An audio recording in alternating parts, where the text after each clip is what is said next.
Hi, I'm Terry Elton, and this is one of two videos for the Capstone class LD0530. This one is going to overview the 4 questions of Osmer that are really critical as you think about your capstone project.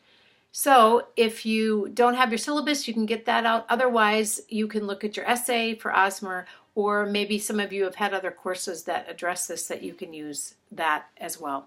So here are the 4 key questions that Osmer asks.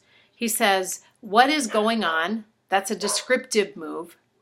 The second is, why is this going on? That's the interpretive move. Third, what ought to be going on? That's the normative task. And then fourth, how might we respond? That's the pragmatic task. So I'm going to say a little bit about each of those and then help you think about how they relate to your capstone project for this class.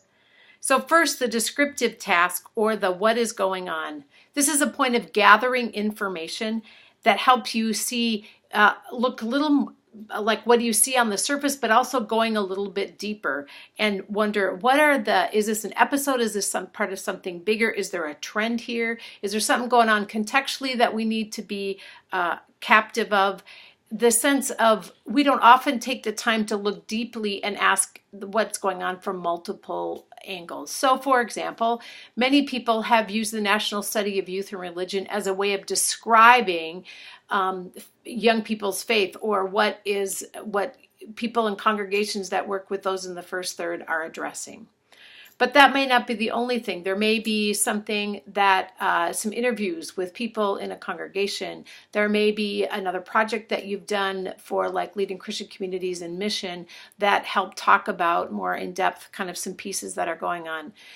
Maybe this is something around looking at people that have been abused, and you want to talk more generally about what are statistics or what's the wider kind of trend that is going on in this area. This is a part, almost usually equally, these 4 parts are to say, let's take a deeper dive into the topic or the question, research question, and find out what's going on. So that's the first task.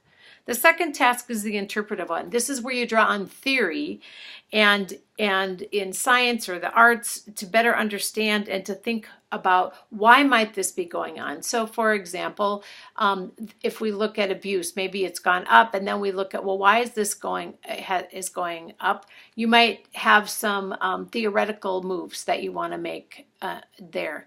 It could be that if you, for example, using the National Study of Youth and Religion, there are a number of players in theory that talk about different things that are going on, that you could put that in conversation and help us understand or interpret more specifically what that is going on.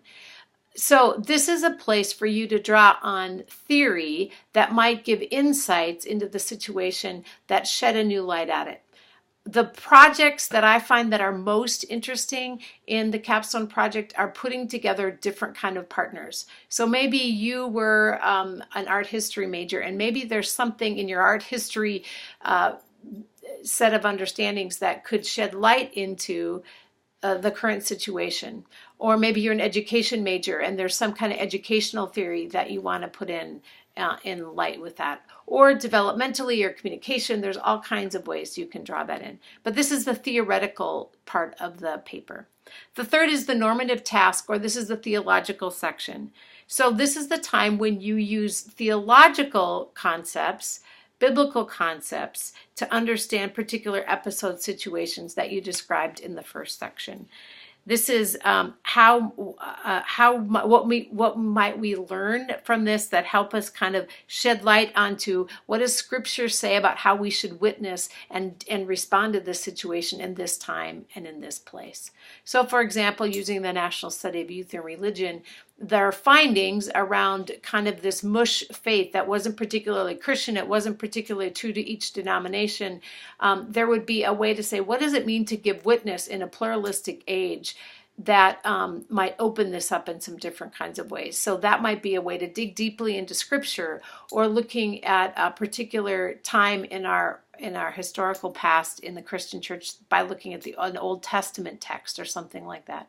There also might be a way here that, like a theology of the cross, what would it mean to accompany people, for example, in abuse situations? So we not just bring theory to it, but we actually bring our call as Christian public leaders and our theology into play at that stage. So this is the theological task. And then finally, the pragmatic.